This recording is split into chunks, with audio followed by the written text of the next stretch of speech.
여보, 문자 오면 인증번호만 말해줘요. 지금 급해요. 그 말을 듣고도 왜인지 대답이 아니라 숨부터 멎었습니다. 저는 혼자 산 지 10년이 넘었습니다. 하루는 조용했고 조용한 만큼 마음은 더 쉽게 가라앉았어요. 병원에서 의사가 혼자 계시면 우울감이 깊어지고 무기력도 늘어요. 사람을 만나셔야 합니다. 라고 했을 때 저는 싫으면서도 고개가 끄덕여졌습니다. 그래서 아들 말대로 운동도 되고 부담도 덜한 게이트볼 모임에 나갔습니다. 거기서 한 남자를 만났어요. 처음엔 그냥 친절한 사람. 무거운 걸 대신 들어주고 제가 서툴러도 창피하지 않게 말해주고 집에 갈 때면 늘 조심히 들어가세요 하던 사람. 저는 그 친절이 의도가 아니라 성격이라고 믿었습니다. 그래서 황혼 재혼까지 갔어요. 그런데 재혼하고 딱 2달째 그 사람이 제게 묻는 건 사랑도 건강도 아니었습니다. 하필이면 왜 인증번호부터였을까요? 그 순간 머릿속에 게이트 볼장 첫날이 딱 겹쳐졌습니다. 오늘 제 이야기를 끝까지 들어주시면 그날 제가 그 선택을 왜 할 수밖에 없었는지 알게 되실 거예요. 그리고 어느 지역에서 시청하고 계신지 댓글 한 번씩만 남겨주세요. 여러분의 이야기도 듣고 싶습니다. 그럼 지금부터 제 이야기를 있는 그대로 들려드릴게요. 저는 박영숙입니다. 올해 66이에요. 병원 진료실 문을 나서던 그날 복도가 이상하게 길게 느껴졌어요. 의사가 진료실 안에서 말했던 문장이 복도를 걸으면서도 자꾸만 귀에 맴돌았습니다. 어머님 혼자 계시면 우울감이 깊어지고 무기력도 늘어요. 사람을 만나셔야 합니다. 그 말을 듣는 순간 대답 대신 제 손이 먼저 가방 안으로 들어갔어요. 신분증 케이스를 꼭 쥐었죠. 왜 그랬는지는 저도 모르겠습니다.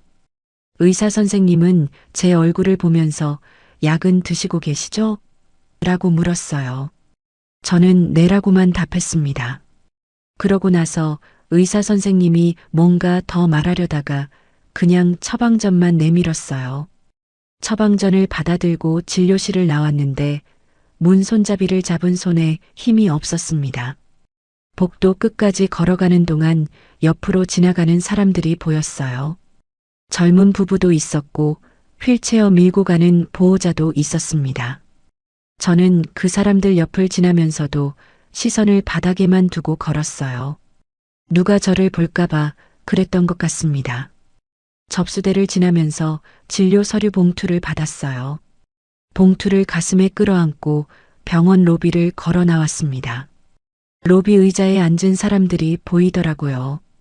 보호자랑 함께 온 사람들이었어요. 한 할머니는 옆에 앉은 딸로 보이는 사람과 뭔가 이야기를 나누고 있었습니다. 누군가 옆에서 괜찮으세요?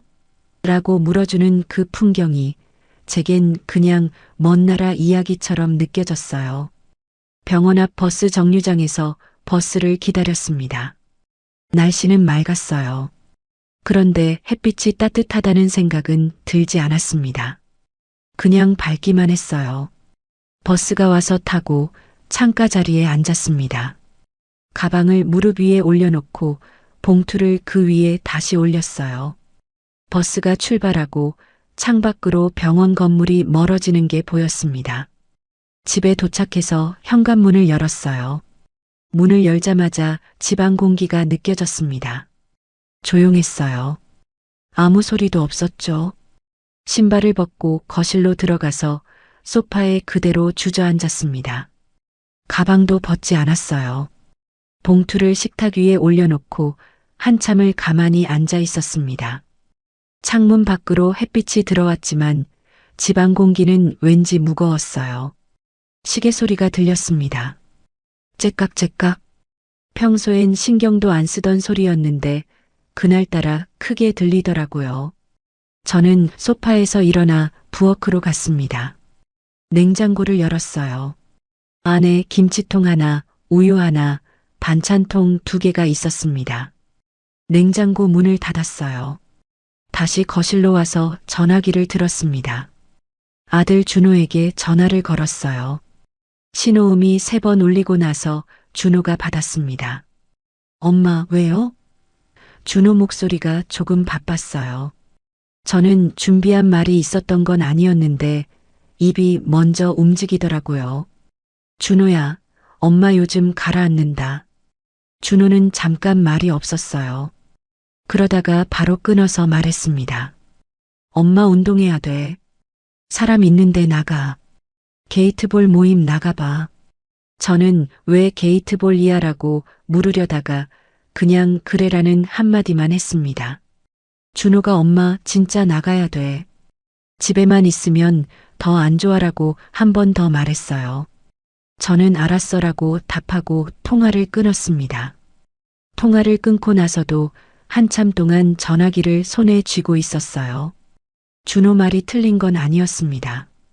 그런데 뭔가 마음이 무거웠어요. 가라앉는다는 제 말을 준호는 운동으로 받아쳤더라고요. 준호가 뭐라고 더 말해주길 바랐던 건지 저도 잘 모르겠습니다. 전화기를 내려놓고 식탁에 앉았어요. 아까 병원에서 받은 봉투가 그대로 놓여 있었습니다. 봉투를 열지 않았어요. 그냥 봉투만 바라봤습니다. 그러다가 창밖을 봤어요. 해가 기울고 있었습니다. 그날 저녁 식탁에 혼자 앉아 밥을 먹었어요. 반찬은 냉장고에 있던 걸 꺼내서 데웠습니다. 김치 한 접시, 나물 한 접시요. 밥을 떠서 입에 넣었는데 맛이 없었어요. 아니, 맛을 느낄 수가 없었습니다. 그냥 씹고 삼키는 동작만 반복했어요. 병원에서 들었던 말이 자꾸 떠올랐습니다. 사람을 만나셔야 합니다. 그 말이 조언인지 처방인지는 잘 모르겠어요. 다만 제가 할 수 있는 건 준호가 말한 대로 해보는 것뿐이었습니다. 밥을 다 먹고 설거지를 했어요. 그릇을 씻으면서도 창밖만 봤습니다. 어두워지고 있었어요. 며칠 뒤 동네 게이트볼장에 처음 갔습니다. 모임 시간은 오전 10시였어요. 저는 9시 40분쯤 집에서 나왔습니다. 일부러 조금 일찍 나왔어요. 늦으면 안 될 것 같았거든요. 버스를 타고 새 정거장을 갔습니다. 내려서 걸어가니 운동장이 보였어요. 운동장 옆 벤치에 사람들이 몇 명 앉아 있었습니다. 다들 제 또래나 조금 더 나이 들어 보이는 분들이었어요. 저는 구석 벤치에 혼자 앉았습니다. 가방을 무릎 위에 올려놓고 사람들이 공 치는 모습을 가만히 보고만 있었어요. 한 남자분이 공을 치면서 웃었습니다. 옆에 있던 여자분이 잘하시네요 라고 말했어요. 그 말을 듣고 남자분이 더 크게 웃었습니다. 저는 그 모습을 보면서 제가 여기 왜 왔나 하는 생각이 들었어요. 이 사람들 사이에 제가 끼어들 자리가 있을까 싶었습니다. 누가 제게 말을 걸까봐 조금 긴장했어요. 그런데 정작 아무도 오지 않더라고요. 그래서 오히려 마음이 편했습니다. 이대로 1시간 있다가 집에 가도 괜찮겠다 싶었어요. 저는 가방 끈을 만지작거리면서 시간이 지나기를 기다렸습니다. 그때 한 남자가 제 앞으로 걸어왔어요. 키가 크고 인상이 부드러운 사람이었습니다. 나이는 저보다 조금 많아 보였어요. 7시쯤 됐을 것 같았습니다. 그 남자가 제 앞에서 멈춰 서더니 웃으면서 말했어요. 선생님, 처음 오셨어요? 제가 차근차근 알려드릴게요. 그러면서 손에 든 공을 제게 내밀었습니다. 저는 괜찮아요라는 말이 목까지 올라왔는데 손이 먼저 공을 받아버렸어요. 공이 생각보다 무거웠습니다. 그 남자는 바로 옆으로 와서 앉았어요. 처음엔 다들 어려워하세요. 천천히 하면 돼요. 그렇게 말하면서 공 잡는 법부터 알려주기 시작했습니다. 이렇게 잡으시고요.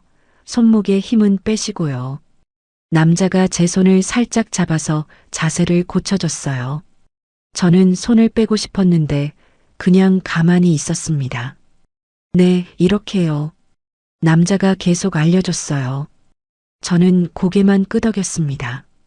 그날 모임 시간 내내 그 남자가 제 옆에 있었어요. 제가 공을 치면 좋아요라고 했고, 제가 헛치면 괜찮아요. 다시 해봐요라고 했습니다. 저는 그 남자가 누군지도 몰랐어요. 이름도 나이도요. 그냥 친절한 사람이라고만 생각했습니다. 모임이 끝나고 집에 가려고 일어났을 때 그 남자가 또 다가왔어요. 선생님, 다음에 또 나오세요. 조심히 들어가세요. 저는 고개만 끄덕이고 가방을 챙겨서 운동장을 나왔습니다. 버스 정류장까지 걸어가는데 뒤에서 그 남자가 다음 주 화요일에 또 봬요라고 소리쳤어요. 버스를 기다리면서 문득 이런 생각이 들었습니다. 첫날부터 왜 저 남자는 내 옆에 붙었을까? 게이트볼 모임에 두 번째로 나간 날이었어요. 똑같이 오전 10시에 도착하려고 집에서 일찍 나왔습니다. 버스를 타고 가면서 창밖을 봤어요. 날씨가 흐렸습니다. 비가 올 것 같았어요. 우산을 안 챙겨왔다는 생각이 들었습니다. 버스에서 내려서 운동장으로 걸어가는데 입구에서 그 남자가 저를 기다리고 있더라고요. 선생님, 오늘도 나오셨어요? 그렇게 말하면서 제 가방을 들어주려고 손을 내밀었어요. 저는 가방을 건네지 않으려 했는데 그 남자가 먼저 가방 끈을 잡았습니다. 무거우시면 제가 들어드릴게요. 남자가 웃으면서 말했어요. 저는 괜찮아요라고 했지만 남자는 이미 가방을 어깨에 메고 있었습니다. 그래서 결국 가방을 넘겼어요. 남자는 가방을 메고 벤치까지 같이 걸었습니다. 벤치에 앉으면서 남자가 말했어요. 오늘 날씨가 안 좋은데 나오시기 힘드셨죠? 저는 아니에요라고만 답했습니다. 남자는 그래도 나와주셔서 감사해요. 혼자 하면 심심하거든요라고 했어요. 저는 그 말에 뭐라고 답해야 할지 몰랐습니다. 모임이 시작됐어요. 공을 치는 연습을 했습니다. 제가 공을 놓치면 그 남자가 바로 주워왔어요. 멀리 굴러간 공도 뛰어가서 가져왔습니다. 제가 자세를 잡으면 천천히요라는 말만 반복했어요. 어떤 설명도 길게 하지 않았습니다. 1시간쯤 지났을 때 잠깐 쉬는 시간이 있었어요. 사람들이 벤치에 앉아서 물을 마시거나 이야기를 나눴습니다. 저는 벤치 끝에 혼자 앉아 있었어요. 그런데 한 여자분이 제 옆으로 왔습니다. 새로 오신 분이시죠? 저는 김순자예요. 그렇게 자기소개를 하고는 악수를 청했어요. 저는 손을 내밀었습니다. 저는 박영숙이에요. 순자 씨가 제 손을 꼭 잡으면서 영숙 씨, 반가워요. 모임 끝나고 카페 한잔해요라고 했어요. 저는 거절하려다가 그냥 네라고 답했습니다. 모임이 끝나고 순자 씨가 제 팔을 살짝 잡았어요. 저기 카페 갈까요?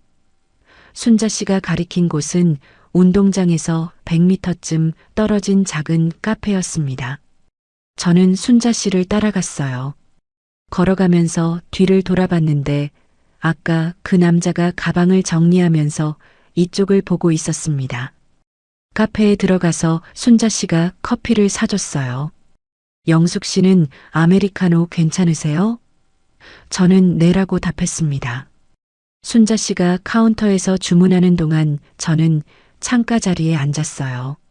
창밖으로 운동장이 보였습니다. 순자 씨가 커피를 들고 왔어요.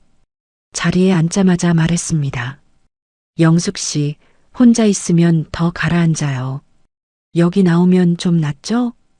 저는 대답을 길게 하지 못했어요. 그냥 커피잔만 손으로 만지작거렸습니다. 순자 씨는 제가 말이 없어도 계속 이야기했어요. 저도 혼자 살아요. 남편이 5년 전에 세상 떠났어요. 처음엔 집에만 있었는데 그러니까 미칠 것 같더라고요. 그래서 여기라도 나와야 돼요. 순자 씨 목소리가 조금 떨렸습니다. 저는 순자 씨 얼굴을 봤어요. 순자 씨가 커피를 한 모금 마시면서 웃었습니다. 영숙 씨도 혼자 사세요? 순자 씨가 물었어요. 저는 네라고만 답했습니다. 순자 씨가 고개를 끄덕이면서 그럴 줄 알았어요. 혼자 사는 사람은 보면 알아요라고 했어요. 저는 뭐라고 답해야 할지 몰라서 커피만 마셨습니다. 순자 씨 말이 끝나고 우리는 각자 버스 정류장으로 갔습니다. 순자 씨는 반대편 버스를 타야 한다고 했어요. 헤어지기 전에 순자 씨가 한마디 더 했습니다. 오늘 영숙 씨 옆에 붙어 있던 분 있잖아요. 도윤 씨예요. 진짜 다정한 사람이에요. 저런 사람 요즘 없어요. 그제야 저는 그 남자의 이름을 알았습니다. 도윤이라는 이름이었어요. 순자 씨가 다음 주에 또 봬요라고 하고는 버스를 타러 갔습니다. 저는 혼자 정류장에 서서 버스를 기다렸어요. 집에 와서 현관문을 열었습니다. 집안이 조용했어요. 신발을 벗고 거실로 들어가서 가방을 소파에 내려놓았습니다. 그리고 부엌으로 가서 물을 한 잔 마셨어요. 물을 마시면서 창밖을 봤는데 해가 구름 뒤로 숨어 있었습니다. 다음 주에도 모임에 나갔어요. 도윤 씨는 이번에도 제 옆에 있었습니다. 공 주워주고 가방 들어주고 천천히요 말해주고요. 그날은 운동이 일찍 끝났어요. 사람들이 하나둘 집에 가기 시작했습니다. 저도 가방을 챙기려는데 도윤 씨가 자판기 앞에 서 있었어요. 음료수를 2개 뽑더니 하나를 제게 건넸습니다. 선생님 드세요. 저는 괜찮아요라고 했는데 도윤 씨는 그냥 제 손에 쥐어줬어요. 차가운 캔이 손에 닿았습니다. 음료수를 들고 벤치에 앉았어요. 도윤 씨도 옆에 앉았습니다. 그리고 슬쩍 물었어요. 선생님, 혼자 사세요? 저는 잠깐 망설였지만 네라고 답했습니다. 도윤 씨는 고개를 끄덕이더니 바로 자기 얘기를 꺼냈어요. 저도 혼자예요. 집사람이 몇 년 전에 세상 떠났어요. 아들 하나 있는데 멀리 살아요. 1년에 한두 번 보기도 힘들어요. 도윤 씨 목소리가 낮아졌습니다. 저는 도윤 씨 얼굴을 봤어요. 도윤 씨가 캔을 들고 한숨을 쉬었습니다. 혼자 사는 게 쉽지 않죠. 아침에 일어나면 집이 너무 조용해요. 도윤 씨가 말했어요. 저는 맞아요라고만 답했습니다. 도윤 씨가 저를 보면서 그래도 여기 나오면 좀 낫죠? 라고 물었어요. 저는 고개를 끄덕였습니다. 그날 이후로 도윤 씨한테서 문자가 오기 시작했어요. 처음엔 오늘 날씨 좋네요 였고 다음엔 주말 잘 보내세요 였습니다. 저는 답장을 짧게 했어요. 네, 감사합니다 정도로요. 그런데 문자가 점점 자주 왔습니다. 어느 날 저녁 도윤 씨한테서 전화가 왔어요. 선생님, 저 도윤이에요. 혹시 저녁 드셨어요? 저는 네, 먹었어요 라고 답했습니다. 도윤 씨는 그럼 다행이에요. 혼자 사시니까 잘 챙겨 드셔야 돼요라며 곧 끊었어요. 통화 시간은 채 1분도 안 됐습니다. 전화를 끊고 나서 식탁에 앉았어요. 저녁 설거지를 아직 안 했더라고요. 그릇이 싱크대에 그대로 있었습니다. 설거지를 하면서 도윤 씨 목소리가 계속 귀에 맴돌았어요. 잘 챙겨 드셔야 돼요. 그 말이요. 그날 밤 잠자리에 누워서도 문득 이런 생각이 들었습니다. 혼자라는 말이 나온 뒤부터 도윤은 왜 더 자주 다가왔나? 게이트볼 모임에 나간 지 한 달쯤 지났을 때였어요. 그날 아침 날씨가 좋았습니다. 창문을 열었을 때 바람이 시원하게 들어왔어요. 오랜만에 기분이 괜찮았죠. 버스를 타고 운동장으로 가는 길이었어요. 창밖으로 지나가는 풍경을 봤습니다. 아파트, 상가, 공원이 스쳐 지나갔어요. 버스에 사람이 많지 않았습니다. 저는 창가 자리에 앉아서 가방을 무릎에 올려놓고 있었어요. 운동장에 도착했습니다. 도윤 씨가 벤치에 앉아 있었어요. 저를 보자마자 손을 흔들었습니다. 저도 고개를 끄덕이며 인사했어요. 도윤 씨 옆에 가서 가방을 내려놓았습니다. 영숙 씨, 오늘 컨디션 좋아 보여요. 도윤 씨가 말했어요. 저는 그래요? 라고 답했습니다. 도윤 씨가 네, 표정이 밝으세요 라고 했어요. 저는 잘 모르겠었지만 고개를 끄덕였습니다. 모임이 시작됐어요. 준비 운동을 하고 공을 치기 시작했습니다. 오늘따라 손에 힘이 적당히 들어갔어요. 첫 번째 공을 쳤을 때 제법 똑바로 굴러갔습니다. 저도 놀랐죠. 잘하셨어요. 도윤 씨가 옆에서 말했어요. 저는 웃으면서 운이 좋았어요 라고 답했습니다. 두 번째 공을 쳤어요. 이번에도 괜찮았습니다. 목표 지점에서 조금만 벗어났어요. 평소엔 공이 옆으로 새거나 힘이 부족해서 중간에 멈췄는데 그날은 달랐습니다. 손목에 힘을 뺐던 게 맞았던 것 같아요. 세 번째 공을 쳤을 때는 목표 지점까지 정확하게 갔습니다. 그런데 더 놀란 건 도윤 씨 반응이었어요. 선생님, 감 있으시네요. 진짜 잘하시는데요? 도윤 씨가 손뼉까지 쳤습니다. 주변에 있던 다른 분들도 고개를 돌려서 저를 봤어요. 한 할아버지가 오늘 잘하시네요 라고 말했습니다. 저는 얼굴이 뜨거워졌어요. 부끄러웠습니다. 아니에요. 운이 좋았어요. 제가 말했지만 도윤 씨는 고개를 저었어요. 아니에요. 실력이에요. 자세도 좋아지셨어요. 도윤 씨가 계속 칭찬했습니다. 처음 오셨을 때랑 비교하면 정말 많이 늘었어요. 제가 잘 가르쳤나? 도윤 씨가 농담처럼 웃었어요. 저도 따라 웃었습니다. 저는 과장인 걸 알았어요. 공 몇 개 제대로 굴린 게 뭐 대수냐 싶었죠. 그런데 오랜만에 얼굴이 풀렸습니다. 누군가 저를 칭찬해 주는 게 오랜만이었거든요. 이 정도면 다음 주엔 시합 나가셔도 돼요. 도윤 씨가 말했어요. 저는 무슨 시합이에요 라고 웃으면서 답했습니다. 도윤 씨도 웃었어요. 농담이에요. 그래도 진짜 잘하세요. 그때 순자 씨가 저쪽에서 손을 흔들었습니다. 영숙 씨, 잘하시네요. 순자 씨 목소리가 컸어요. 저는 손을 흔들며 인사했습니다. 순자 씨가 걸어오면서 엄지를 치켜 세웠어요. 모임이 끝날 때쯤 되니 몸이 좀 피곤했습니다. 그래도 기분은 좋았어요. 벤치에 앉아서 물을 마셨습니다. 도윤 씨가 옆에 와서 앉았어요. 오늘 수고하셨어요. 순자 씨가 다가왔어요. 영숙 씨, 카페 갈까요? 저는 이제 거절하지 않았습니다. 네, 가요. 순자 씨를 따라 카페로 걸어갔어요. 도윤 씨는 저는 먼저 갈게요라며 손을 흔들고 갔습니다. 카페 문을 열고 들어가니 에어컨 바람이 시원했습니다. 날씨가 더웠거든요. 순자 씨가 뭐 드실래요? 라고 물었어요. 저는 아메리카노요라고 답했습니다.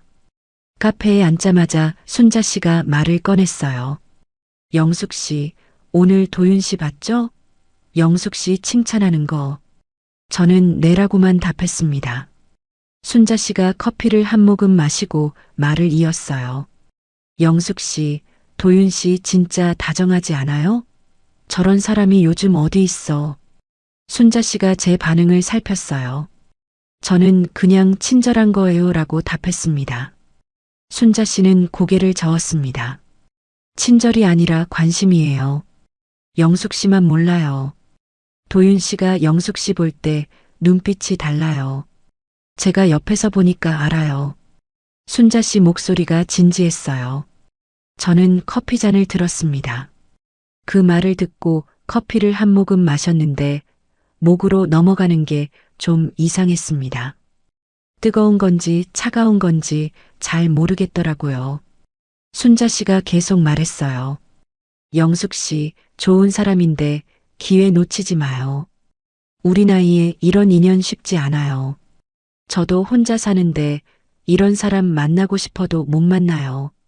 순자 씨가 한숨을 쉬었습니다. 저는 뭐라고 답해야 할지 몰라서 그냥 창밖만 봤습니다. 운동장이 보였어요. 도윤 씨가 공을 정리하고 있었습니다. 멀리서 봐도 정리를 꼼꼼하게 하는 게 보였어요.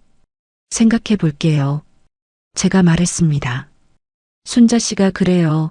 천천히 생각해요. 근데 너무 오래 생각하면 기회 놓쳐요라고 했어요. 저는 고개를 끄덕였습니다. 순자 씨랑 헤어지고 버스를 타고 집에 가는 길이었어요. 자리에 앉아서 가방을 무릎에 올려놓고 창밖을 보고 있었습니다. 건물들이 지나갔어요. 사람들이 걷고 있었습니다. 그때 핸드폰이 울렸어요. 문자였습니다. 도윤 씨였어요. 선생님, 오늘 공 정말 잘 치셨어요. 다음 주도 기대할게요. 짧은 문자였지만 저는 그 문자를 2번 읽었어요. 답장을 보내야 하나 말아야 하나 고민하다가 감사합니다라고만 보냈습니다. 전송 버튼을 누르고 나서 핸드폰을 가방에 넣었어요. 그런데 금방 또 울렸습니다. 도윤 씨한테서 바로 또 왔어요. 선생님, 저 요즘 모임 나가는 게 기다려져요. 선생님 때문인 것 같아요. 저는 그 문자를 보고 답장을 쓰려다가 멈췄습니다. 뭐라고 써야 할지 몰랐거든요. 결국 답장을 안 했어요. 핸드폰을 다시 가방에 넣고 창밖만 봤습니다. 버스가 제 정류장에 도착했어요. 내려서 집까지 걸어가는데 머릿속이 복잡했습니다. 도윤 씨 문자가 계속 생각났어요. 선생님 때문인 것 같아요. 그 말이요. 순자 씨가 했던 말도 떠올랐습니다. 우리 나이에 이런 인연 쉽지 않아요. 집에 들어와서 신발을 벗고 거실에 섰는데 집이 평소보다 더 조용하게 느껴졌어요. 시계 소리만 들렸습니다. 째깍째깍. 저는 소파에 앉아서 가방을 내려놓았어요. 창밖을 봤습니다. 해가 기울고 있었어요. 저녁을 준비해야 할 시간이었습니다. 부엌으로 가서 냉장고를 열었어요. 반찬이 별로 없었습니다. 김치 하나, 나물 하나요. 밥을 했어요. 밥솥 버튼을 누르고 거실로 돌아왔습니다. 소파에 앉아서 TV를 켰어요. 뉴스가 나왔습니다. 그런데 무슨 내용인지 귀에 안 들어왔어요.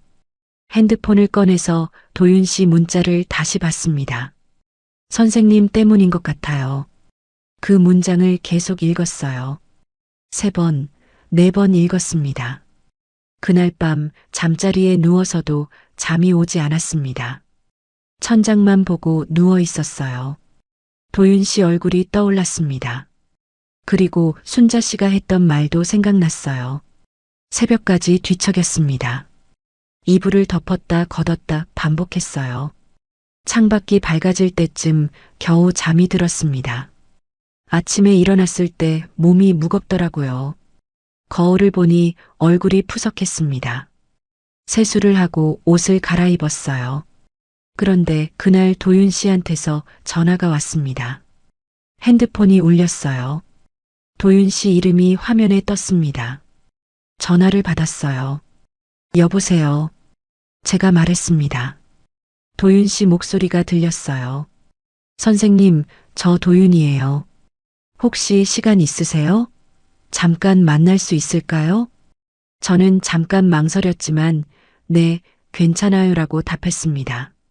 도윤 씨가 그럼 운동장 벤치에서 1시쯤 봐요라고 말했어요.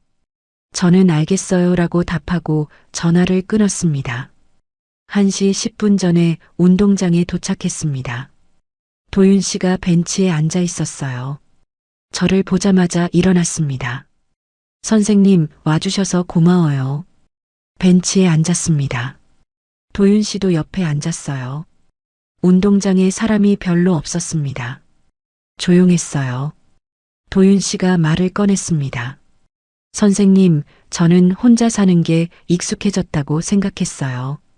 집사람 떠나고 5년 동안 그렇게 살았거든요. 도윤 씨 목소리가 낮았어요. 저는 도윤 씨 얼굴을 보지 못하고 바닥만 봤습니다. 그런데 선생님 만나고 나서 생각이 바뀌었어요. 집에 가면 선생님 생각이 나요. 문자 보낼 때도, 여기서 같이 있을 때도 마음이 편해요. 도윤 씨 목소리가 계속 들렸습니다. 저는 손을 가방 위에 올려놓고 꽉 쥐었습니다. 손에 힘이 들어갔어요. 도윤 씨가 잠깐 말을 멈췄다가 다시 말했습니다. 영숙 씨. 도윤 씨가 처음으로 제 이름을 불렀어요. 선생님이 아니라 영숙 씨였습니다. 저 좋아하는 것 같아요. 만나볼래요? 연애 말이에요. 저는 입이 열리지 않았어요. 목이 막힌 것 같았습니다. 한참을 그렇게 앉아 있었어요. 도윤 씨는 제 대답을 기다리고 있었습니다. 머릿속이 복잡했어요. 병원에서 의사가 했던 말이 떠올랐습니다. 사람을 만나셔야 합니다. 준호가 했던 말도 생각났어요. 엄마 운동해야 돼. 순자 씨가 했던 말도요. 기회 놓치지 마요. 그리고 혼자 집에 앉아있던 저녁들이 생각났습니다. 조용한 집, 혼자 먹는 밥, 아무도 없는 거실이요. 다시 그렇게 돌아가고 싶지 않았어요. 저는 천천히 고개를 들어 도윤 씨를 봤습니다. 도윤 씨가 저를 보고 있었어요. 제가 입을 열었습니다. 만나봐요. 겨우 그 한마디가 나왔습니다. 도윤 씨 얼굴이 환해졌어요. 정말요? 진심이에요? 저는 고개를 끄덕였습니다. 네, 진심이에요. 도윤 씨가 제 손을 잡았어요. 영숙 씨, 후회 안 하게 해줄게요. 제가 잘할게요. 저는 도윤 씨 손을 느꼈습니다. 따뜻했어요. 그날부터 도윤 씨랑 만나기 시작했습니다. 모임 끝나고 같이 카페에 가거나 근처 공원을 산책했어요. 도윤 씨는 제 이야기를 잘 들어줬습니다. 제가 말이 없어도 재촉하지 않았어요. 어느 날 내가 마음이 열린 건 사랑인가 아니면 외로움이 줄어든 느낌인가? 도윤 씨랑 만난 지 2달쯤 지났을 때였어요. 그동안 일주일에 3번은 만났습니다. 모임이 있는 날엔 같이 운동하고 없는 날엔 공원이나 카페에서 만났어요. 도윤 씨는 항상 제 말을 잘 들어줬습니다. 제가 준호 이야기를 하면 아들분 잘 키우셨네요 라고 했고, 제가 혼자 사는 게 외롭다고 하면 저도 그래요라며 공감해줬어요. 어느 날 도윤 씨가 영숙 씨, 우리 집에 한번 와보실래요? 라고 물었어요. 저는 잠깐 망설였지만 네, 좋아요라고 답했습니다. 다음 주 토요일에 가기로 했어요. 토요일이 됐습니다. 아침에 일어나서 옷을 고르는데 시간이 오래 걸렸어요. 이것저것 입어보다가 결국 평소에 입던 옷을 입었습니다. 현관문을 나서기 전에 거울을 한 번 더 봤어요. 도윤 씨 집은 버스로 새 정거장 거리였습니다. 아파트였어요. 입구에서 도윤 씨가 기다리고 있었습니다. 영숙 씨, 찾아오시느라 수고하셨어요. 도윤 씨가 웃으면서 말했어요. 엘리베이터를 타고 6층으로 올라갔습니다. 도윤 씨가 현관문을 열었어요. 들어오세요. 집 안으로 들어갔습니다. 30평대 정도 되는 것 같았어요. 현관을 지나 거실로 들어가니 깔끔하게 정리돼 있었습니다. 소파도 새 것처럼 보였어요. 창가에는 화분이 몇 개 놓여 있었습니다.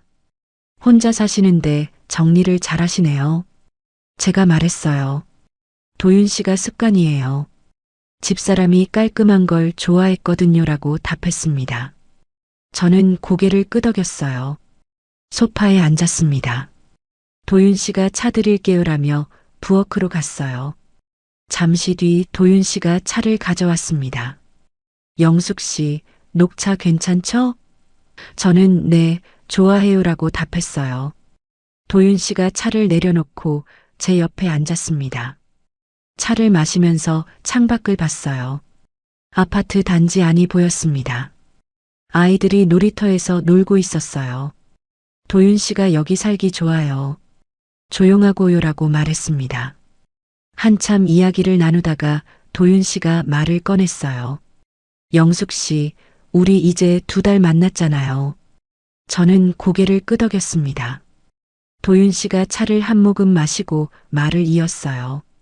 이 나이에 연애만 해요? 같이 살아요. 도윤 씨 목소리가 진지했습니다. 저는 깜짝 놀라서 도윤 씨를 봤어요. 도윤 씨가 제 눈을 똑바로 보고 있었습니다. 무슨 재혼이에요? 너무 빨라요. 제가 말했습니다.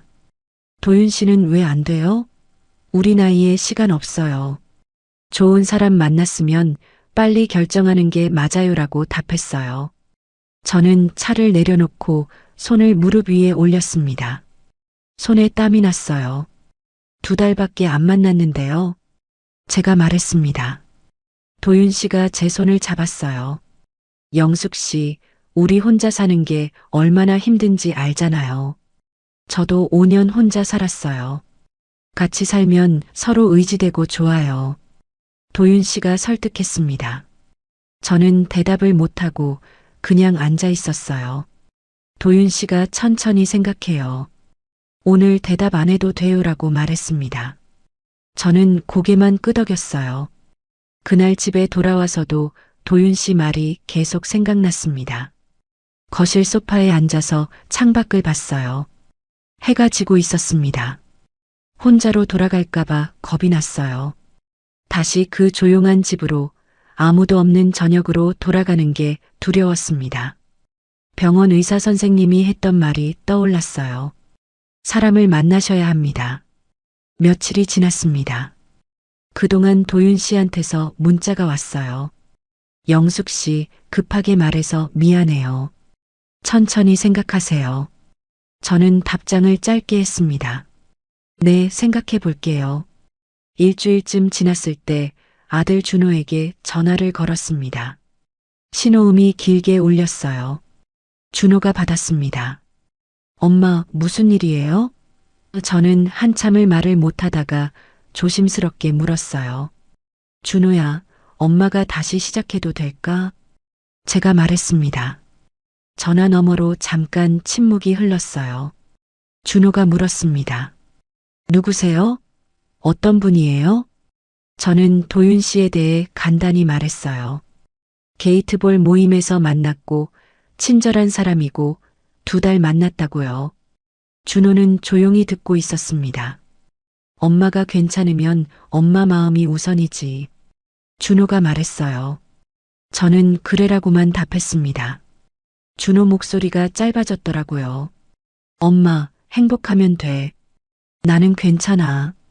전화를 끊고 나서 한참 전화기를 들고 있었어요. 준호가 말려주길 바랐던 마음을 그때 깨달았습니다. 하지만 준호는 제 마음이라고 했어요. 결국 제가 결정해야 했습니다. 그날 밤 잠자리에 누워서도 생각을 정리했어요. 도윤 씨는 좋은 사람이었습니다. 친절했고 배려심도 있었어요. 혼자 사는 것보다는 나을 것 같았습니다. 일주일 뒤 도윤 씨한테 전화했어요. 도윤 씨, 같이 살아봐요. 제가 말했습니다. 도윤 씨가 정말요? 진심이세요? 라고 물었어요. 저는 네, 진심이에요 라고 답했습니다. 도윤 씨 목소리가 밝아졌어요. 영숙 씨, 후회 안 하게 해줄게요. 제가 잘할게요. 전화를 끊고 나서 가슴이 두근거렸습니다. 불안한 건지 기대되는 건지 잘 모르겠었어요. 한 달 뒤에 재혼했습니다. 주민센터에서 간단하게 신고만 했어요. 증인은 순자 씨가 해줬습니다. 순자 씨가 축하해요, 영숙 씨. 정말 잘 됐어요 라고 하면서 제 손을 꼭 잡았어요. 저는 웃으면서 고마워요, 순자 씨라고 답했습니다. 순자 씨가 영숙 씨 행복할 거예요. 도윤 씨 좋은 사람이에요 라고 말했어요. 도윤 씨도 제가 잘할게요 라며 웃었습니다. 도윤 씨 집으로 이사했어요. 제 짐은 많지 않았습니다. 옷 몇 벌, 책 몇 권, 그릇 조금이 전부였어요. 제 집은 그대로 두기로 했습니다. 나중을 위해서요. 도윤 씨가 짐을 들어주면서 여보, 이제 우리 집이에요. 편하게 지내요라고 말했습니다. 도윤 씨가 여보라고 부르기 시작했어요. 저도 따라서 여보라고 불렀습니다. 재혼 후 첫 달은 괜찮았어요. 아침에 일어나면 도윤 씨가 커피를 끓여놨고 저녁엔 같이 산책을 나갔습니다. 혼자 먹던 밥을 둘이 먹으니 식탁이 덜 쓸쓸했어요. 도윤 씨는 집안일도 같이 했습니다. 설거지를 번갈아 하고 청소도 나눠서 했어요. 여보, 혼자 하지 마요. 같이 살면 같이 해야죠라고 도윤 씨가 말했습니다. 한 달쯤 지났을 때 병원에 갈 일이 있었습니다. 정기 검진이었어요. 도윤 씨가 여보, 내가 같이 갈게요라고 했습니다. 저는 괜찮아요. 혼자 갈 수 있어요라고 답했어요. 도윤 씨가 부부인데 같이 가야죠라며 웃었습니다. 결국 함께 병원에 갔어요. 버스를 타고 가면서 도윤 씨가 제 손을 잡았습니다. 병원 접수대에 섰어요. 직원이 어떻게 오셨어요? 라고 물었습니다. 저는 정기 검진 이유라고 답했어요. 직원이 보호자분 성함이요? 라고 물었습니다. 도윤 씨가 저보다 먼저 대답했어요. 제가 보호자예요. 이도윤입니다. 직원이 고개를 끄덕이며 서류에 적었습니다. 저는 도윤 씨를 봤어요. 도윤 씨가 저를 보며 웃었습니다. 진료실에 들어갔을 때 의사가 저를 보더니 보호자분이랑 오셨네요. 좋으시겠어요? 라고 말했어요. 저는 네, 남편이에요 라고 답했습니다. 도윤 씨가 제 옆 의자에 앉았어요. 의사가 검진 결과를 설명했습니다. 특별한 문제는 없으세요. 계속 약 드시고 정기적으로 오시면 돼요. 진료가 끝나고 나오는데 도윤 씨가 제 팔을 잡아줬습니다. 여보, 천천히 가요. 저는 도윤 씨한테 기대서 걸었어요. 병원을 나오니 햇빛이 따뜻했습니다. 집에 돌아와서 저녁을 먹었어요. 도윤 씨가 여보, 병원 서류는 내가 정리해 둘게요라고 말했습니다. 저는 괜찮아요. 제가 할게요라고 답했어요. 도윤 씨는 부부인데 내가 하면 되죠. 영숙 씨는 쉬어요라며 웃었습니다. 저는 그럼 고마워요라고 답했어요. 도윤 씨가 서류를 가져가서 서재로 들어갔습니다. 그날 밤 도윤 씨가 서재에서 뭔가 정리하는 소리가 들렸어요. 저는 거실에서 TV를 보고 있었습니다. 뉴스가 나왔어요. 날씨 예보를 하고 있었습니다. 도윤 씨가 서재에서 나와서 여보, 통장 같은 건 어디 둬요? 라고 물었어요. 저는 옷장 서랍에 있어요 라고 답했습니다. 도윤 씨가 내가 같이 정리해 둘게요. 혹시 모르니까 정리해 두면 좋잖아요 라고 말했어요. 저는 순간 불편했지만 부부니까로 넘겼습니다. 도윤 씨가 보호자라고 했던 게 떠올랐어요. 병원에서 제 팔을 잡아줬던 모습도 생각났습니다. 그날 밤 잠이 잘 오지 않았습니다. 침대에 누워 있는데 도윤 씨가 서류를 물어볼 때마다 뭔가 마음이 불편했어요. 왜 그럴까 생각했습니다. 부부니까 당연한 건데요.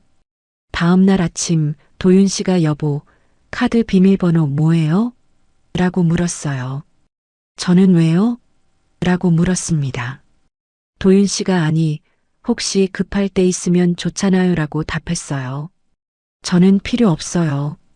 제가 직접 쓸게요 라고 말했습니다. 도윤 씨가 한숨을 쉬었어요. 부부인데 왜 이래요? 숨기는 거예요?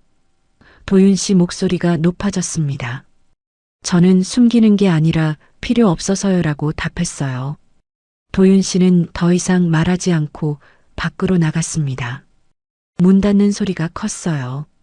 보호자가 든든했는데 왜 그날부터 도윤의 손이 서랍으로만 가나? 재혼하고 2달째 되던 날이었어요. 그날 저녁 식탁에서 밥을 먹고 있었습니다. 도윤 씨가 반찬을 집으면서 슬쩍 물었어요. 여보, 모아둔 거 있어요? 저는 숟가락을 들고 있다가 멈칫했습니다. 왜요? 제가 물었어요. 도윤 씨는 아니, 그냥 궁금해서요. 부부니까 알아야 하지 않을까 해서요라고 답했습니다. 저는 조금 있어요라고만 말했어요. 도윤 씨가 얼마나요? 라고 다시 물었습니다. 저는 망설였어요. 그런데 도윤 씨 표정이 진지했습니다. 여보, 부부인데 숨기면 서운하지. 도윤 씨 목소리가 낮아졌어요. 저는 결국 입을 열었습니다. 3천만 원 정도 있어요. 도윤 씨가 고개를 끄덕였어요. 그 정도면 괜찮네요. 어디 넣어뒀어요? 저는 정기예금이요라고 답했습니다. 도윤 씨는 만기가 언제예요? 라고 또 물었어요. 제가 내년 봄이요라고 하자 도윤 씨가 그럼 아직 시간 있네요라며 밥을 계속 먹었습니다. 그날 밤 잠자리에 누웠는데 도윤 씨 질문이 자꾸 생각났어요. 왜 갑자기 돈을 물어봤을까? 저는 천장을 보면서 한참을 뒤척였습니다. 옆에서 도윤 씨 코 고는 소리가 들렸어요. 며칠 뒤였습니다. 제가 설거지를 하고 있는데 도윤 씨가 서재에서 나왔어요. 여보, 카드 있으세요? 저는 네, 있어요라고 답했습니다. 도윤 씨가 한도가 얼마예요? 라고 물었어요. 저는 물기를 닦으면서 200만 원이요라고 답했습니다. 도윤 씨는 그것밖에 안 돼요? 한도 좀 올리는 게 어때요? 라고 말했어요. 저는 필요 없어요. 쓸 일이 없는 걸요라고 답했습니다. 도윤 씨 얼굴이 잠깐 굳었어요. 그러다가 그래도 혹시 모르잖아요. 올려두면 좋아요라고 했습니다. 저는 괜찮아요라고 다시 답하고 설거지를 계속했어요. 도윤 씨가 한숨을 쉬는 소리가 들렸습니다. 그날 오후 모르는 번호로 전화가 왔어요. 받았습니다. 여보세요? 제가 말했어요. 전화 너머로 여자 목소리가 들렸습니다. 고객님, 은행입니다. 대출 진행 확인드리려고 연락드렸어요. 저는 깜짝 놀랐어요. 저는 대출 신청한 적 없는데요. 제가 말했습니다. 직원이 고객님 명의로 서류가 접수됐는데요. 혹시 가족분이 진행하신 건 아니세요? 라고 물었어요. 저는 아니에요. 저는 모르는 일이에요라고 답했습니다. 전화를 끊고 나서 손이 떨렸어요. 심장이 빠르게 뛰었습니다. 저는 소파에 앉아서 핸드폰을 쥐고 있었어요. 머릿속이 복잡했습니다. 모임 첫날이 떠올랐어요. 도윤 씨가 제 옆에 와서 친절하게 알려주던 모습이요. 순자 씨가 도윤 씨 진짜 다정하다고 했던 말도 생각났습니다. 도윤 씨가 혼자 사세요? 라고 물었던 그 순간도 떠올랐어요. 모든 게 한 줄로 연결되는 느낌이었어요. 친절, 칭찬, 고백, 재혼, 그리고 통장과 서류를 물어보던 질문들이요. 저는 소파에서 일어나 방으로 갔습니다. 옷장 서랍을 열었어요. 신분증이 그대로 있었습니다. 통장도 있었어요. 그런데 인감증명서가 없었습니다. 분명 여기 넣어뒀는데요. 저는 서랍을 다시 뒤졌어요. 없었습니다. 거실로 나왔어요. 도윤 씨가 소파에 앉아서 TV를 보고 있었습니다. 여보, 제가 불렀어요. 도윤 씨가 고개를 돌렸습니다. 왜요? 인감증명서 어디 있어요? 제가 물었어요. 도윤 씨가 아, 그거요? 내가 정리해뒀어요 라고 답했습니다. 제가 왜 가져갔어요? 라고 물었어요. 도윤 씨는 부부 서류 정리하려고요. 필요하면 말해요라고 했습니다. 저는 지금 당장 돌려주세요라고 말했어요. 도윤 씨가 일어섰습니다. 왜 그래요? 갑자기 도윤 씨 목소리가 높아졌어요. 저는 은행에서 전화 왔어요. 대출 접수됐다고요라고 말했습니다. 도윤 씨 얼굴이 변했어요. 잠깐 당황하는 표정이 지나갔습니다. 그러다가 아, 그거요. 그냥 혹시 몰라서 알아본 거예요 라고 했어요. 저는 제 동의 없이요? 라고 물었습니다. 도윤 씨가 다가왔어요.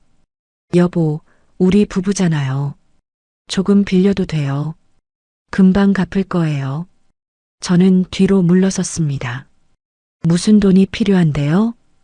제가 물었어요. 도윤 씨가 한숨을 쉬었습니다. 사실은요, 사업 좀 하려고요. 조금만 빌리면 돼요. 저는 고개를 저었어요. 안 돼요. 제 명의로는 안 돼요.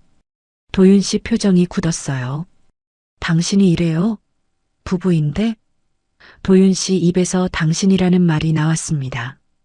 여보가 아니라 당신이었어요. 저는 그 말을 듣는 순간 등골이 서늘해졌습니다. 서류 다시 가져올게요. 아무것도 진행 안 할게요. 도윤 씨가 말했어요. 그런데 그날 밤 도윤 씨가 또 제게 왔습니다. 핸드폰을 들고요. 여보 문자 오면 인증번호만 말해줘요. 지금 급해요. 도윤 씨가 말했어요. 저는 그 말을 듣고도 왜인지 대답이 아니라 숨부터 멎었습니다. 저는 소리를 지르지 않았어요. 도윤 씨한테 뭐라고 따지지도 않았습니다.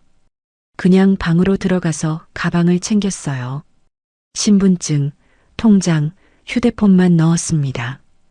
도윤 씨가 방문을 열고 들어왔어요. 어디 가요?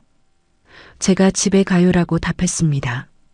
도윤 씨가 여기가 집이잖아요라고 말했어요. 저는 제 집 말이에요라고 답하고 가방을 들었습니다. 현관으로 나갔어요. 신발을 신으면서 도윤 씨를 봤습니다.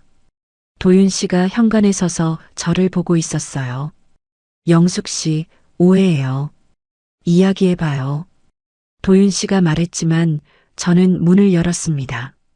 밖으로 나갔어요. 현관문을 닫았습니다. 엘리베이터를 타고 1층으로 내려갔어요. 아파트 밖으로 나오니 바람이 불었습니다. 차가운 바람이었어요. 택시를 잡아 타고 제 집으로 갔습니다. 택시 안에서 창밖만 봤어요.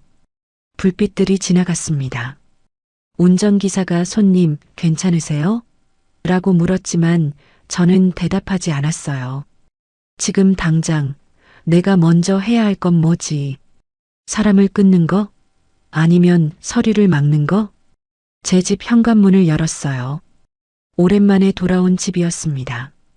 불을 켰어요. 집안이 조용했습니다. 문을 잠그고 안쪽에서 체인까지 걸었어요. 그리고 깊게 숨을 쉬었습니다. 거실 식탁으로 갔어요. 가방에서 신분증, 통장, 휴대폰을 꺼내서 식탁 위에 일렬로 놓았습니다. 하나씩 확인했어요. 신분증 있고, 통장 있고, 핸드폰 있었습니다. 제 이름으로 된 것들이었어요. 핸드폰을 들었습니다. 도윤 씨한테서 문자가 와 있었어요. 세 통이나요.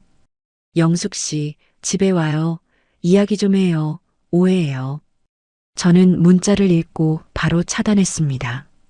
순자 씨 번호도 차단했어요. 게이트볼 단체방도 나갔습니다. 모든 연락을 끊었어요. 설명하지 말고 먼저 막자. 입 밖으로 한 번만 말했습니다. 제 목소리가 집안에서 울렸어요. 그날 밤은 한숨도 못 잤습니다. 침대에 누워 있었지만 눈을 감을 수가 없었어요. 창밖을 봤습니다. 어두웠어요. 새벽이 되어서야 겨우 잠이 들었습니다.